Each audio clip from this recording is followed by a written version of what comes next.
The line goes quiet for a moment that feels too long. A dispatcher leans closer, listening past the static. On the other end, a voice trembled, struggling to explain a man who didn't seem like a stranger at all. Polite, soft-spoken, almost reassuring. He had asked for help. He had smiled, and then something about the air shifted, as if a door had closed on the ordinary world without anyone noticing. By the time fear found its voice, the silence had already begun to spread. In the early 1970s, he moved easily through crowded campuses and city streets, a figure who seemed to belong anywhere. Friends described him as attentive, ambitious, and thoughtful. He studied law, volunteered in community programs, and spoke with a calm confidence that drew people closer rather than pushing them away. To those who met him casually, he was simply another young man with plans and promise. But beneath that polished surface, there was a private landscape no one else could see. Shaped by fantasies he never voiced and impulses he never explained. His charm wasn't merely social skill, it was a carefully worn mask, one that allowed him to step unnoticed into other people's trust. At the same time, young women across several states lived ordinary lives, filled with routines, classes, part-time jobs, conversations with friends, future plans sketched in notebooks. They were daughters, students, dreamers. When they crossed paths with the man who introduced himself politely, they had no reason to sense danger. He did not fit the image of a threat. He seemed respectful, sometimes even vulnerable. Disappearance began quietly.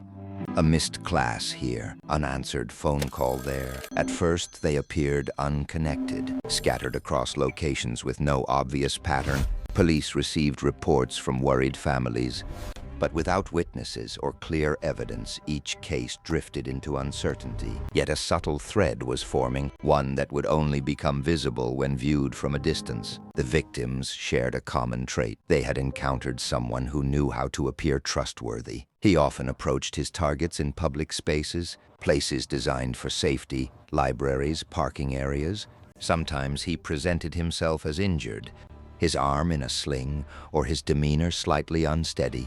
He requests disarmed suspicion. People want to help. It is one of humanity's strongest instincts. He understood that instinct intimately. To him, interaction was not connection, but opportunity.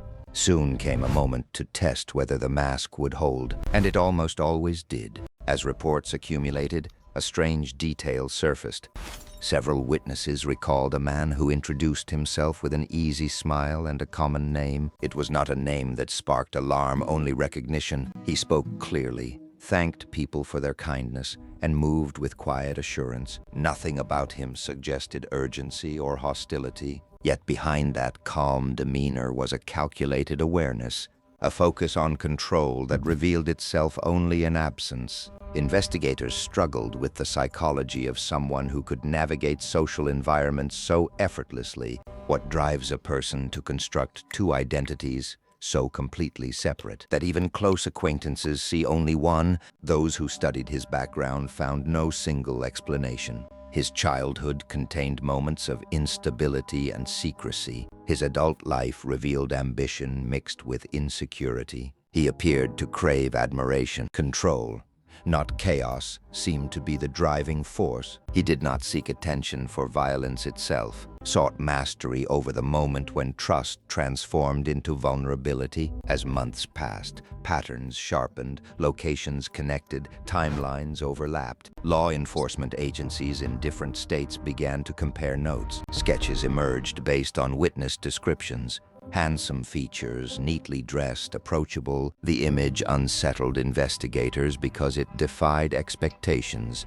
Danger is often imagined as obvious. Meanwhile, the man at the center of these suspicions continued to live publicly, studying, socializing, and maintaining the image of a promising future. He attended classes, engaged in conversations about law and justice, yet his private world revolved around rehearsing encounters, refining methods of approach, and preserving the secrecy that allowed him to continue undetected. The breakthrough did not arrive dramatically. It emerged gradually through small details aligning. Witnesses from different locations described similar interactions. A vehicle description surfaced, Names were compared, reports cross-referenced. Investigators realized they were not pursuing isolated incidents, but a single individual moving across geographic boundaries with deliberate planning. When suspicion finally converged, those who knew him struggled to reconcile the accusation with their perception.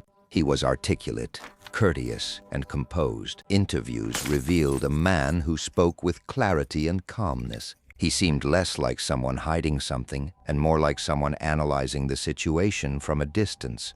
That composure became part of the psychological puzzle. How could someone maintain such emotional detachment? During questioning, he often appeared cooperative, even engaging, as if the investigation were an intellectual exercise. Observers noted his ability to shift tones seamlessly, from polite explanation to thoughtful thought. He did not react with visible panic. Instead, he seemed to study the process itself, as though he were both participant and observer in the unfolding drama.